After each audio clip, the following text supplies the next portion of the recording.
anaknya nanti akan menjadi anak yang tidak peduli pada urusan orang tuanya, tidak peka kepada lingkungannya, dan tidak punya keterampilan.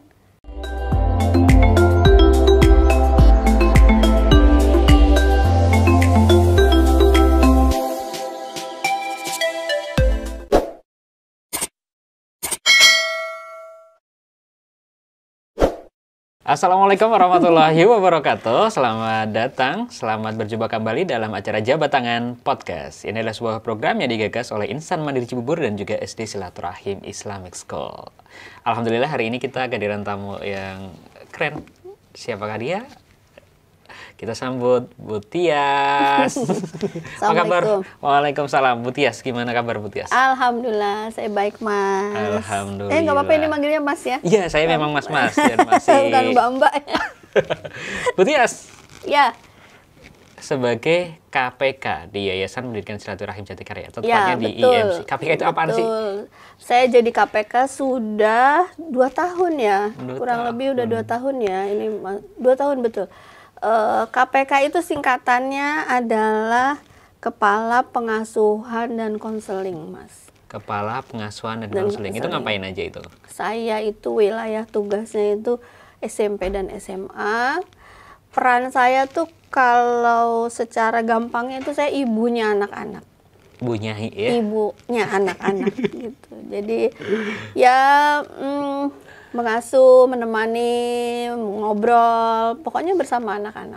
Pokoknya SMP, bersama SMA. Iya. mendampingi mereka Betul. ketika ada problem ataupun ketika ingin meningkatkan prestasi mereka ya. Iya, betul. Memberi wawasan. Memberi Pokoknya wawasan. selayaknya ibu lah. Selayaknya ibu. Mau ngobrol, mau curhat, mau tanya, Ngasih mau apa uang aja. jajan juga berarti ya? Itu nggak sampai segitu juga sih. Enggak sampai segitu. Tapi kalau saya ada rezeki, saya suka jajan-jajan juga kok. Alhamdulillah. Bukan hanya muridnya kalau itu, ini teman-temannya juga ngerasain suka dijajanin. Alhamdulillah. Bu Tias, Iya. ini sebagai KPK, Kepala Pengasuhan dan Konseling, apa sih programnya? Apa sih yang dihadapi? Oh, oke. Wah, panjang ini jawabannya ya. Kalau yang saya hadapi adalah remaja. Remaja itu laki-laki atau perempuan. Kebetulan di sekolah kita laki-laki ya kan, Mas? Laki-laki semua. Laki-laki menghadapi remaja ini luar biasa seru, luar biasa menarik, dan luar biasa menantang. Seru. Saya jadi inget lagunya Oma Irama tuh. Waduh, apa? Karena apakah masih relevan ya remaja zamannya Oma Irama sama remaja hari gini gitu loh. Kata Oma Irama kan di dalam lagunya Darah Muda, Ci. Di situ dia bilang darah muda, darahnya para remaja. Pokoknya yang tahu lagu itu sesuai umurannya kayaknya. Iya, cuma saya doang ya, jangan. Tapi di dalam lagu itu sepertinya remaja itu emang darah muda yang maunya menang sendiri. Oh betul banget, menemukan lah pada umumnya.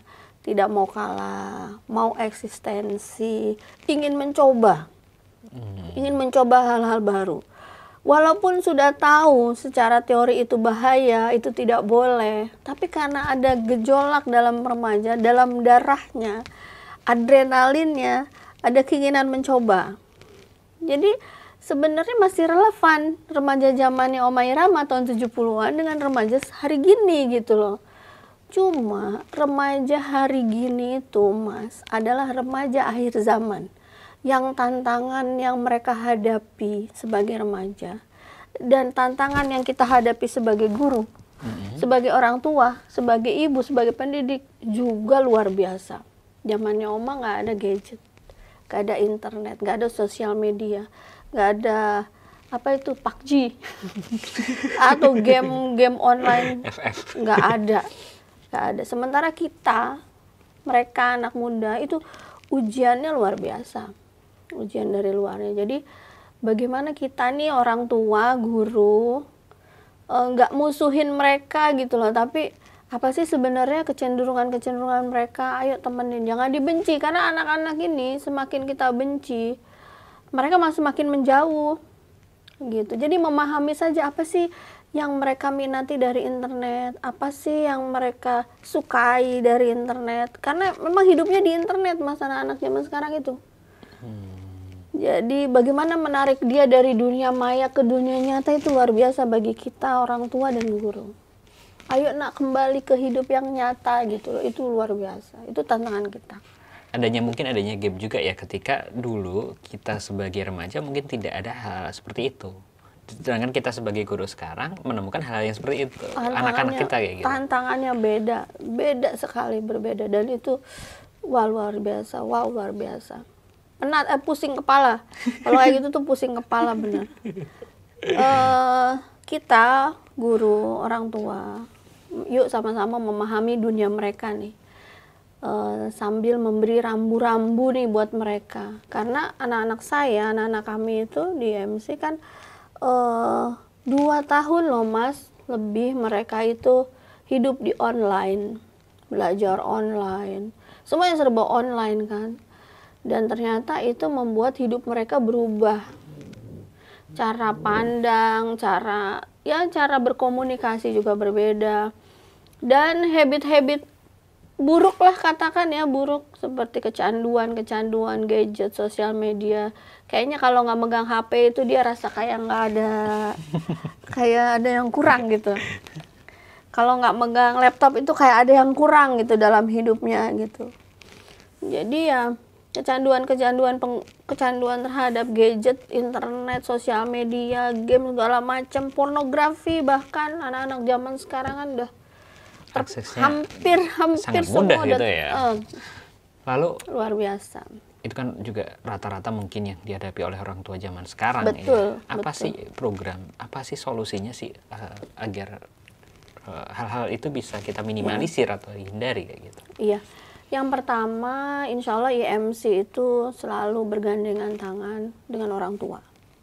Karena itu kunci ya. Kuncinya ya. Jadi guru dan orang tua itu memang harus bersahabat, menjalin kerjasama, karena yang kita sedang bimbing, kita tumbuhkan, kita hantar mereka ke masa depannya ini anak kita juga, anak ibu bapak, anak kami juga gitu loh. Ayo sama-sama bergandengan tangan, memahami jiwa remaja itu seperti apa sih. Memahami itu kan akhirnya kita sampai kepada, oh iya ya, ini kebutuhannya remaja loh didengar. Memang agak aneh gaya-gaya anak remaja itu ya. Tapi kalau kita tahu jiwanya, tahu jalan pikirannya, mereka tuh punya kebingungan mas sebenarnya di otaknya dia itu loh. Dengan tubuhnya yang bertumbuh, kemudian juga mengalami pubertas, problem dia tuh banyak di kepala. Sehingga kalau dia berlaku aneh-aneh, tiba-tiba menyendiri, tiba-tiba cuek, tiba-tiba nggak mau tahu, tiba-tiba mengunci dalam kamar, senengnya ngunci dalam kamar, atau melakukan hal yang menurut orang tua, kok jadi begini anak saya, memang sedang proses pubertas. Mencari gitu. jati diri juga. Mencari jati diri. Jangan dijauhin, deketin. Pelajarilah Bapak Ibu bagaimana mendekati remaja. Kan itu anak Bapak Ibu. Jangan menyerah gitu loh. Jangan menyerah, ini anak Bapak Ibu. Aset Bapak Ibu loh. Akhirat, dunia akhirat gitu. Jangan takut, jangan pasrah. Tapi sabar, memang harus sabar. Memang luar biasa remaja zaman sekarang gitu. Jadi sekolah bekerja sama dengan orang tua. Kemudian sekolah membuat program. Misalnya dari bagaimana mengatasi kecanduan pornografi, kita ada program itu. Kita datangkan narasumbernya, yang ahlinya, terus kita ada trainer itu, jadi anak-anak dapat kayak training lah ya, secara berkala bagaimana mengatasi pornografi, kecanduan pornografi, bagaimana melawan pornografi, kemudian bagaimana mengatasi atau berhadapan dengan pelecehan seksual, karena sekarang kejahatan seksual itu udah kayaknya kalau dulu tuh jauh suatu yang tidak mungkin gitu ya. Sekarang tuh pelecehan seksual bukan hanya kepada laki dan perempuan sama perempuan, laki sama laki, atau orang tua, banyak kan berita di luar sana orang tua, bahkan guru ke murid, ya gitulah yang kayaknya zaman dulu itu kayak tidak mungkin, tapi sekarang bisa mungkin gitu, bisa Kalau mungkin terjadi. secara umum itu kan ini yang dilakukan oleh ibu sebagai KPK di sekolahan kayak gitu, membuat program-program kayak gitu. Tapi kalau hal dasar yang harus dimiliki orang tua untuk bisa menanggulangi anaknya dalam hal-hal yang bisa jauh menyimpang kayak gitu gimana tuh? Sebenarnya inilah pentingnya orang tua itu selalu belajar, ya. Orang tua karena anak kita itu hidup di zaman yang berbeda dengan zaman kita waktu remaja. Gitu. Jadi yang paling mendasar adalah orang tua pertama belajar dulu lah bahwa ini zaman berbeda, bagaimana cara mengatasinya. Sekarang banyak kok workshop parenting itu yang Bapak Ibu bisa ikuti, baik gratis maupun berbayar, tentang bagaimana mengelola anak remaja supaya gadgetnya itu bukan cuma sebagai alat entertainment, tapi juga sebagai alat produksi gitu loh. Kan anak-anak kita ini bermanfaat ya. Manfaat anak-anak kita itu punya gadget kebanyakan untuk menghibur dirinya kan, TikTokan, Instagraman. Sekarang Instagram udah ditinggal sama remaja senangnya TikTokan. Lebih diiniin lagi, lebih lingkarannya lebih dikecilkan lagi. Remaja laki-laki lebih suka game gitu, atau bahkan pornografi gitu kan. Jadi udah diperkecil lagi.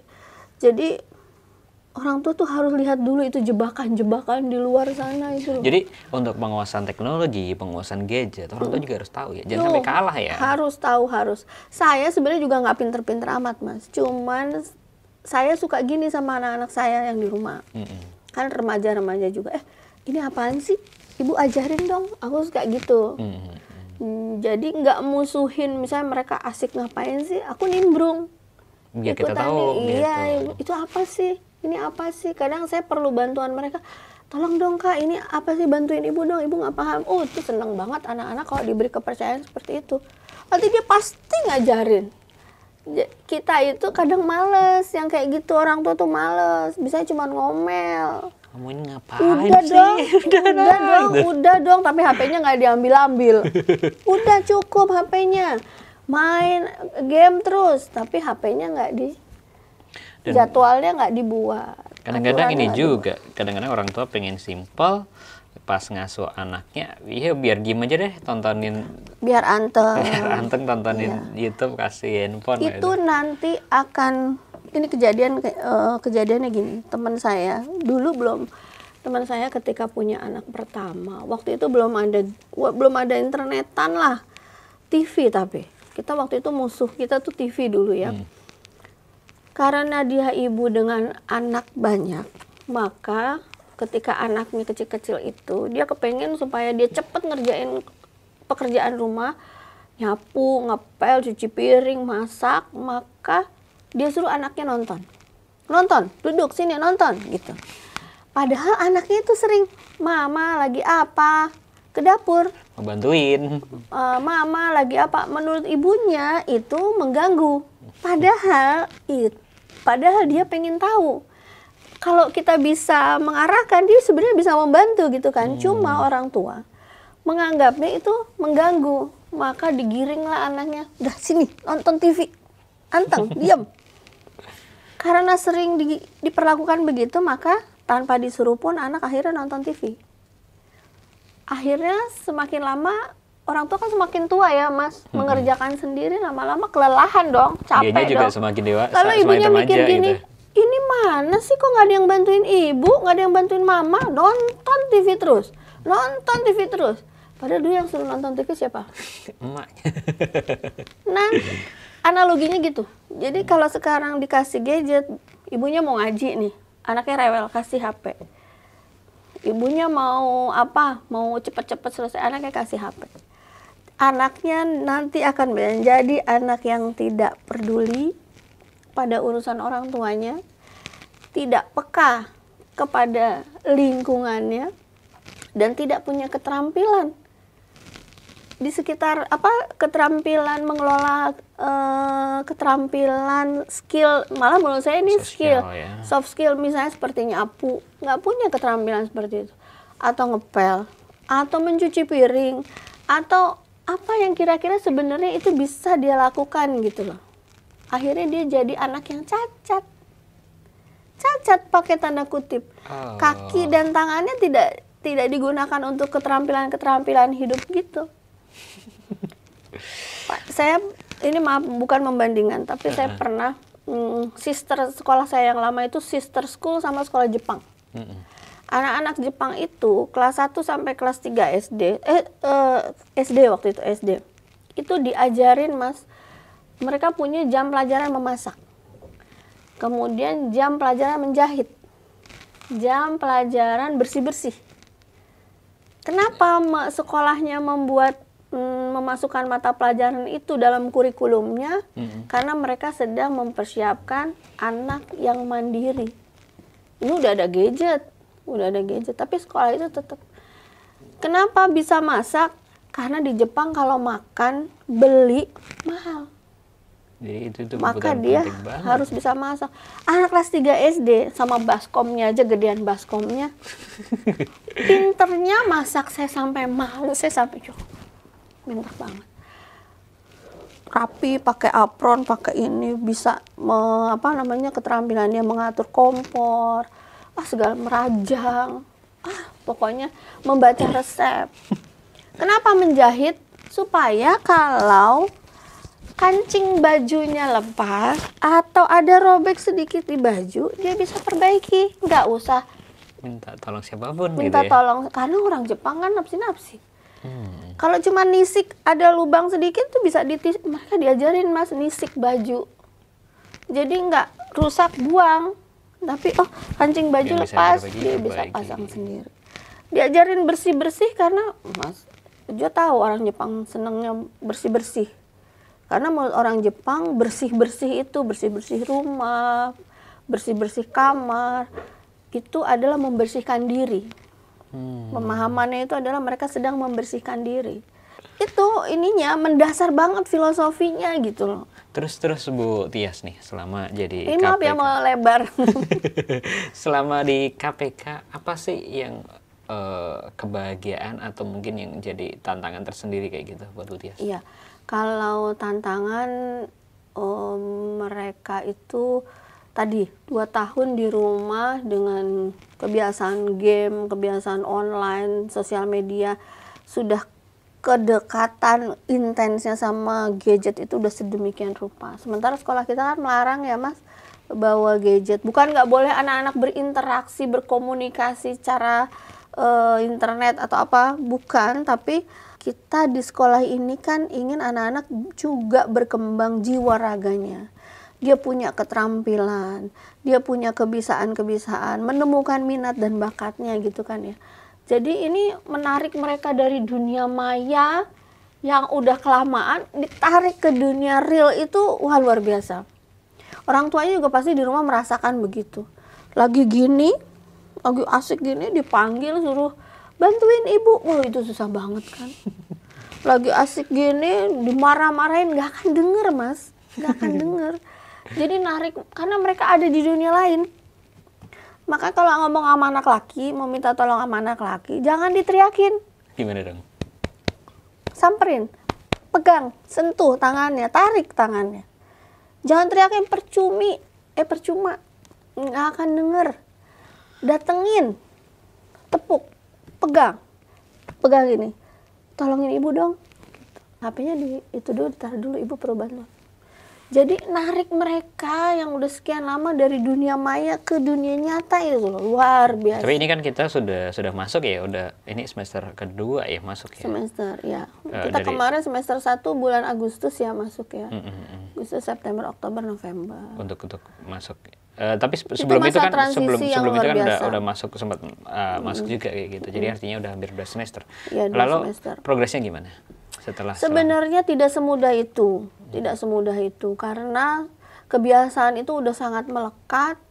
2 tahun lebih intens, kemudian kita kayak menyapih bayi.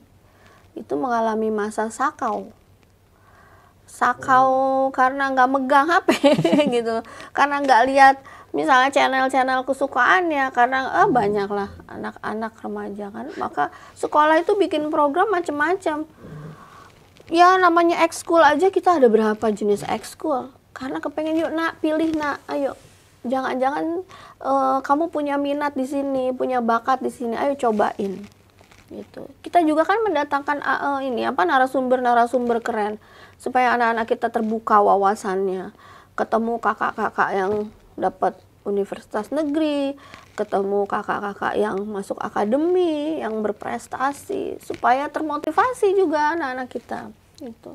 Itu program KPK tuh Mas, ada master class namanya. Master class. Setiap bulan sekali kita mendatangkan ahlinya. Ahli di bidang masing-masing. Masing-masing. Jadi anak-anak ini kan taunya kalau mereka kalau mereka kuliah itu taunya kedokteran, hukum, atau politik, atau padahal dunia profesi itu sekarang di luar sana itu beragam. Mungkin banyak profesi-profesi yang sekarang itu secara udah penghasilannya udah tinggi, tapi dalam kuliah belum ada ya. Iya. Kayak YouTuber gitu-gitu. Dulu pernah nggak kita berpikir ada orang jual pulsa? Sekarang ada orang jual pulsa, jual casing, macam-macam. Sekarang sebenarnya dunia kerja itu luar biasa. Tinggal ini kreativitas. Anak-anak perlu punya kreativitas. Sama link, temen yang banyak, temen yang real, jangan di dunia maya, temen yang real. Nanti di dunia kampus, kita sudah beri gambaran nih ke anak-anak nanti di kampus. Perbanyaklah pergaulan, karena dari kampus itulah nanti banyak kemungkinan kita untuk merambah dunia lah gitu katakan. Mengembangkan minat dan potensi mereka gitu. Oke, terakhir Bu Tias. Oh iya, saya juga saya bekerja tidak sendiri Pak Jo, Mas Jo. Saya punya teman-teman yang kita itu saling berkoordinasi. Ya tanpa teman-teman ini saya juga tidak mampu lah ya. Tim BK SMP, SMA, wali-wali asrama, tim BK dari asrama juga kita saling berkoordinasi setiap pekan. Temuan-temuan apa yang mereka temukan baik di asrama, di kehidupan asrama maupun di sekolah, kalau itu bisa kita rembukin tuh bagaimana cara mengatasinya. Ada hal-hal apa aja ya setiap pekannya yang bisa dan ini kita selalu infokan ke orang tua supaya orang tua juga tahu bahwa ada perkembangan apa. Jangan sampai orang tua berpikir kalau udah di asrama ya udahlah nanti pulang jadi cakep gitu ya. Tadinya nggak bisa ngaji jadi ngaji. Tidak semudah itu. Orang tua harus tahu prosesnya gitu. Orang tua harus tahu prosesnya. Dan alhamdulillah nih, ini terakhir ini kan kita sedang ada program Quran Camp dan progres anak-anak luar biasa tuh. Itu bukan ada yang sampai di akhir zaman Mas seperti ini ada anak-anak yang mau menghafal Quran. Itu luar biasa. Orang tuanya pasti beruntung sekali, pasti beruntung. Alhamdulillah, mudah-mudahan lancar semuanya ya. Ini masih ada sekitar berapa ya sampai akhir bulan ya? Sampai akhir bulan. Kemarin 27 Desember berarti berakhir sekitar 26 lah ya. 26 atau 25 ya. Januari ya. Masih lama. Dan alhamdulillah itu kemarin dapat bocoran ya ada yang hafal 5 juz dan sebagainya. Wah, luar biasa. Oke, Bu Tias, terima kasih banyak sudah hadir sebagai tamu. Terima kasih banyak. Saya diberi kesempatan cerita. Terima kasih banyak, insya Allah ini bermanfaat sekali ya buat teman-teman semuanya. Dan kita insya Allah bisa berjumpa lagi di lain kesempatan dengan Bu Tias. Saya boleh ini nggak pesan-pesan? Oh, mau pesan boleh, pesan dulu. Ya. Pertama buat orang tua, dimanapun berada Bapak Ibu, dimanapun berada, yang punya remaja, jangan dijauhi Bapak Ibu. Jadikanlah mereka sahabat, jadikanlah mereka teman. Bapak Ibu kalau bisa Bapak Ibu lah jadi orang pertama yang mendengarkan cerita mereka. Dengarkan mereka, pasang wajah menyenangkan kepada mereka gitu ya. Karena anak-anak yang tidak betah di rumah, anak-anak yang lari dari rumah adalah anak-anak yang tidak didengar orang tuanya. Bisa jadi mereka tidak banyak cerita, tidak banyak ngomong, karena tidak tahu bagaimana bercerita. Datengin, dieluslah kepalanya gitu ya, dipeluklah gitu. Walaupun mereka remaja, mereka masih mau kok dielus kepalanya, kemudian dipeluk. Katakan kata-kata yang ibu bangga sama kamu, ibu bapak sayang sama kamu, ibu akan bantu. Pokoknya kata-kata motivasi. Dan jangan lupa wujud ekspresi sayang iya, ya. wujud ekspresi sayang. Jangan terus-menerus memberikan beban harapan-harapan kepada remaja. Itu juga membuat anak kabur dari orang tua. Kalau dia target mulu ya. Iya, ditarget. Harus ini, harus ini. Kalau dia larinya ke tempat temen yang benar, selamat. Tapi kalau dia larinya ke tempat yang tidak, temen yang salah, bagaimana? Bapak Ibu pasti tidak akan siap. Dan bacakan Al-Fatihah ya Bapak Ibu buat anak-anak Bapak Ibu sebelum tidur. Lihatlah wajahnya, perhatikan wajahnya. Bacakan Al-Fatihah sebanyak-banyaknya buat anak Bapak Ibu. Insya Allah Allah menolong.